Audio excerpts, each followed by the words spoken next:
So, here's what's happening.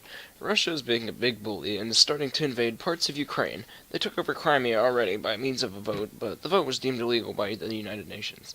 Now, this is just the beginning of Russia's invasion of Ukraine.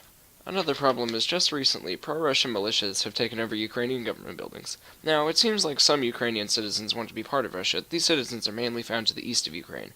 But there are also a lot of eastern Ukrainian citizens that want to be independent. Around the world, peace organizations like the United Nations and the European Union have been trying to stop Russia by placing sanctions on them. Also, some countries have been helping Ukraine with supplies, but not too much for fear of war. To find out why Ukraine and Russia are having such problems, we have to look back to the 1920s, when Russia marched in and took control of two-thirds of Ukraine. Over the next 70 years, Ukraine served as sort of a barrier to protect Russia from the Western world, and then all of a sudden, for unknown reasons, leading officials in Russia gave Crimea to Ukraine. After all of this happened and the USSR finally collapsed, the newly independent Ukraine took Crimea with it and fled.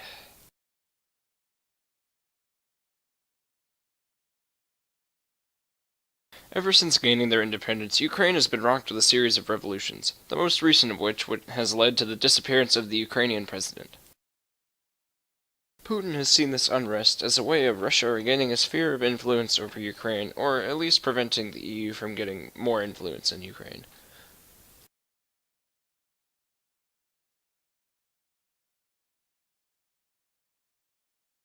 The reason Russia would want Ukraine is because of where it's located. Ukraine has access to the Black Sea, which in turn leads out to the Mediterranean Sea, and then in the end will lead out to the Atlantic Ocean, which could provide many advantages.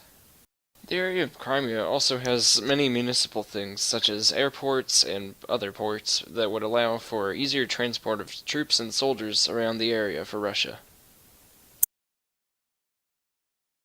Ukraine is also a large source of natural resources, which Russia would like to take, so it could have them instead of other countries.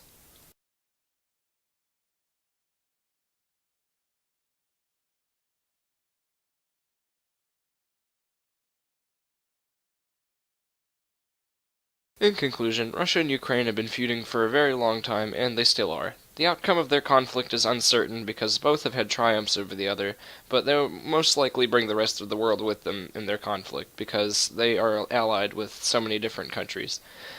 They may continue feuding in the future, but that is uncertain as well.